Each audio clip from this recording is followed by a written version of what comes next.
and thank you so much for clicking on this video. If you're new to the channel, thank you. If you are a returning subscriber, thank you so much for subscribing. So today we are going to be talking about Texas Frightmare weekend. What is it? It is an annual horror / film festival convention, and this year it was between May 22nd and the 24th, and it basically just does everything in one weekend between Friday and Sunday. It features tons of horror merch vendors, celebrity guests where they do photo ops and signings.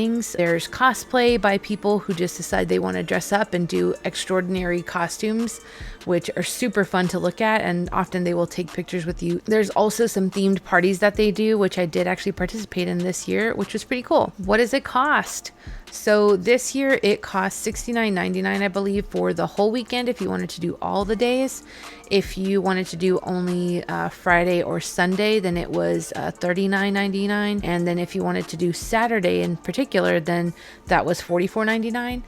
Saturday tends to be the most popular day, so that's why it's a little more expensive. They also do event t-shirts like you see me wearing, which they often do different themes. And this year's was, as you can tell, the Saw movie, which I was super psyched when I saw the design for this, because first of all, I like their shirts and the fact that they do them every year, but the fact that they combined a very known horror IP with their design, chef's kiss. I love that, so I was really excited to pick one up for me and my husband. The shirts run approximately $39.99, and it is a little bit expensive. However, I just love them, so I am all for it. So why do people attend, or why do I attend? I would say there's a couple of different reasons. So if you're someone who just enjoys the heck out of dressing up or cosplaying for anything horror related, then definitely up your alley. If you just love everything horror and love the chance to get to see anything Halloween merch related well in advance of the actual spooky season, another reason to go. If you're someone who wants to meet your favorite horror related celebrities or get your autograph, get a photo op with them, then this is one of those places that you can do that. There's so many celebrities that are there, and you often can do more than one. If you are wanting to, take part in multiple, then you definitely can bounce around to different people. And honestly, even if you don't want to partake in the signings, half the time you can just walk around and see them. And that part was pretty cool because you don't necessarily have to be participating. You just get to walk around and see a bunch of celebrities that have been in everything you know. I saw Billy Zane there.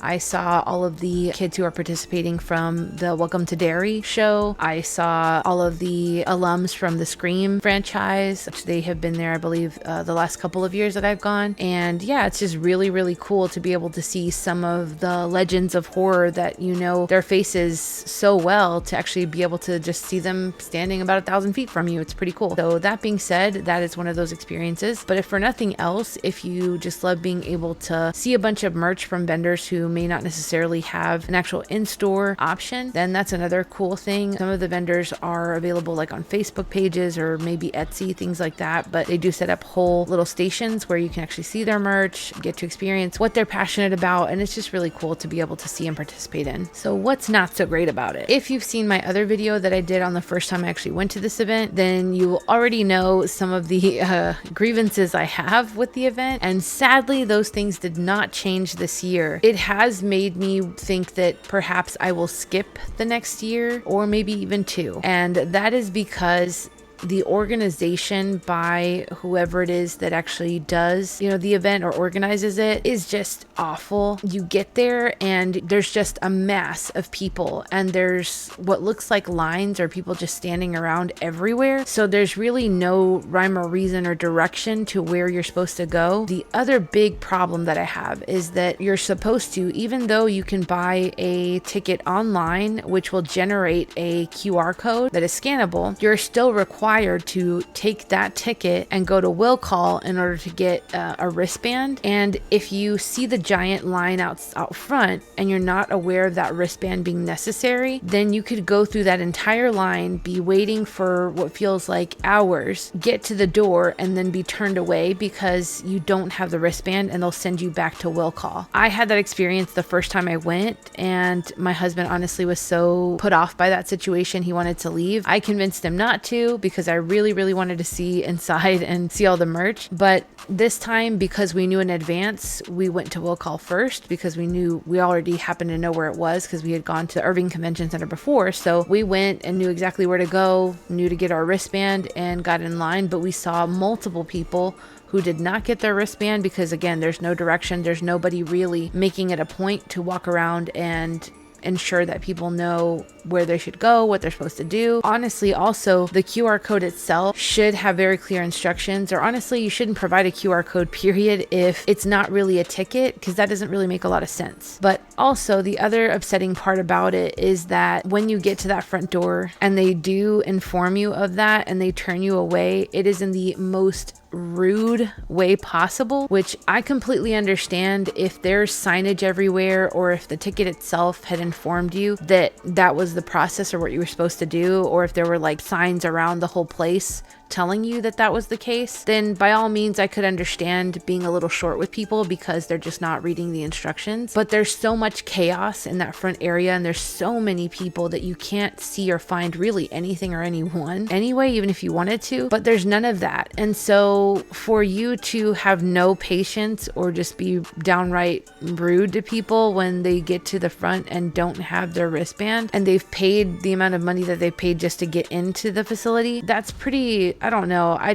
was really put off by that for sure. But this time I was prepared, but I just made sure that in my last video, I did warn people that if you go to this event, make sure that you go to Will Call, because if you don't, you can potentially wait in a hour, 2-hour line in the heat, get to the door and be turned away. And that is completely absurd in my opinion. I don't think that that should be a thing. And I think that if you're having people do that, and obviously if so many people are not getting the memo, then something is wrong from the communication side. The other issue that I have with it is I do kind of wish that they did the celebrity signings on a different floor, because that tends to create a whole lot of traffic in the area where people are trying to look at the merchandise. And if they did that and they redirected all of the signing areas to another floor, then they could make sure that security keep that traffic flowing properly. And they could also spread out some of the aisleways where you want to look at merch, because the problem that I have is that even when you find really cool vendors and you really want to look at some of their stuff and buy stuff, half the time you can't, because there's so much anxiety in the fact that there's so many people compacted into a small space, and it just takes only a few people to crowd a vendor, where it makes it pretty much impossible for you to be able to look at their stuff, talk to them, or even say, hey, I would like blah blah blah. It's really hard, and you pretty much have to just keep walking and make multiple rounds around and just hope that at some point the crowd dies down in that area for you to be able to get in and get what you want. So that is another disappointing side of it. But I will say, if you make it a whole day's event and you make sure to kind of get a look at what you want, and you make it a point to stand there regardless of the crowd, if you absolutely know you want something and don't want it to get taken, then this may be something you're okay with. I, for one, am not. I'm kind of one of those, if there's too much of a crowd or if I can't get to it, then I guess it wasn't meant to be type person, and I'm just going to keep on walking. I just want to keep it moving, because I absolutely get anxiety and get flustered when there's way too many people, or I feel like I can't move or breathe from all the people.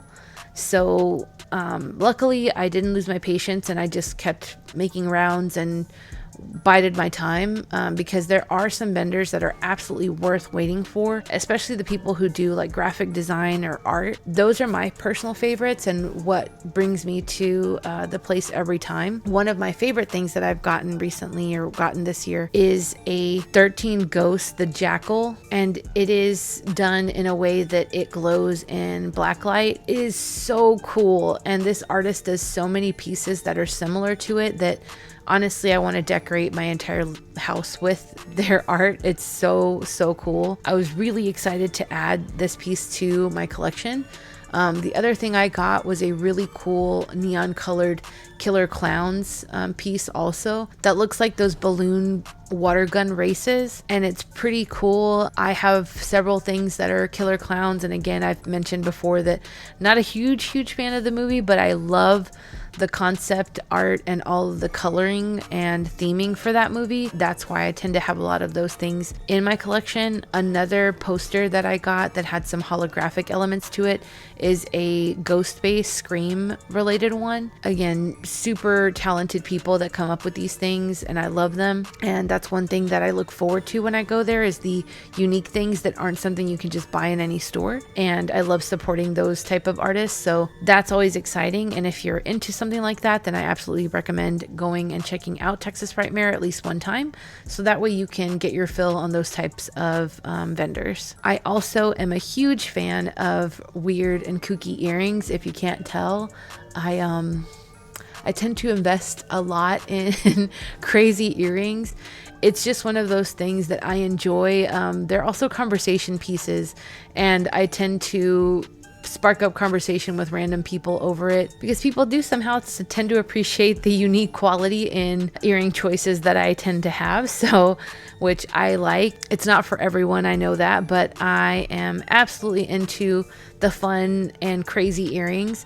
And that's another thing that I like to do, is see the vendors that make their own stuff. I did happen to come across a vendor in particular who made several earrings that I absolutely love. She also makes those badge holders that extend, which I tend to use for my badge at work a lot. And I also tend to use them when I go to Halloween Horror Nights or to Universal, because you tend to need to use that to scan your little badge or whatever it is for either your discount, for being an annual pass holder, or for opening a locker. And so that always comes in handy, and so I was really excited to see that there were vendors that offered that. I also discovered the brand Terror Threads there, which I've mentioned them in several of my videos. There are quite a few t-shirt brands or vendors in particular that I tend to buy shirts from. One of them was Creepy Co, but yeah, Terror Threads is one of them. Fright Rags is another. There's a couple of different ones and they're escaping me right now, but I will try to link them, add a little blurb in here about them, so that way if you are someone who loves collecting cool t-shirts and wants them to be quality t-shirts, then these are some you can look into. Some that I've gotten recently that I love are, I got a Casper the Friendly Ghost movie tie-dye blue one that I really enjoy. There's another one that is of the movie Legend, which arguably one of my first beloved horror movies. It's not really horror, but to me it was, because Tim Curry is horrifying as the devil in the best possible way. But yeah, I love that movie and the goblins in it. It has a very dark fairy tale vibe to it. But yeah, I have a shirt from that because I've always wanted one. So I just enjoy saving and spending my money on more quality shirts than buying the ones that, you know, I'll see maybe at the regular store, just because they tend to be a better print, they last longer, and as long as you take care of them in the way that you wash them and dry them, then they tend to last and are a lot better quality than your average t-shirt. But that being said, I was introduced to them because they had a booth at the Texas Frightmare weekend the first year that I went. And so you can just discover people and things that you may have not normally known even existed. The person who does the graphic art, that again I find completely amazing, is someone also who I would not have known existed without this particular convention. And I'm excited that I know he exists. What he does is pretty cool. And honestly, if I do go back to the Frightmare weekend, I look forward to seeing him there again, because he's been there I think the last couple of years that I've gone. And yeah, his stuff is just really cool and absolutely worth the money. And he even provides you with, on the back of his card, how it shows the exact dimensions, so that if you're trying to get the artwork framed, then you already have that. So if you want to grab it on your way home or the next day, then you're able to do that, which is pretty cool. And like I mentioned, the earrings that I got, amazing. If you have gone to Texas Frightmare weekend or are interested in going, drop me a comment below. Let me know, did you like it, not like it? What were your likes or dislikes? And did you pick up any cool merch that you can drop a picture of? If so, and you have the vendor's name, absolutely shout them out in the comments, so that way if there's someone that I want to look into or someone else who is watching this video may want to check out, then absolutely shout them out below. But either way, keep it spooky, my friends, and I will see you in the next video. Bye guys.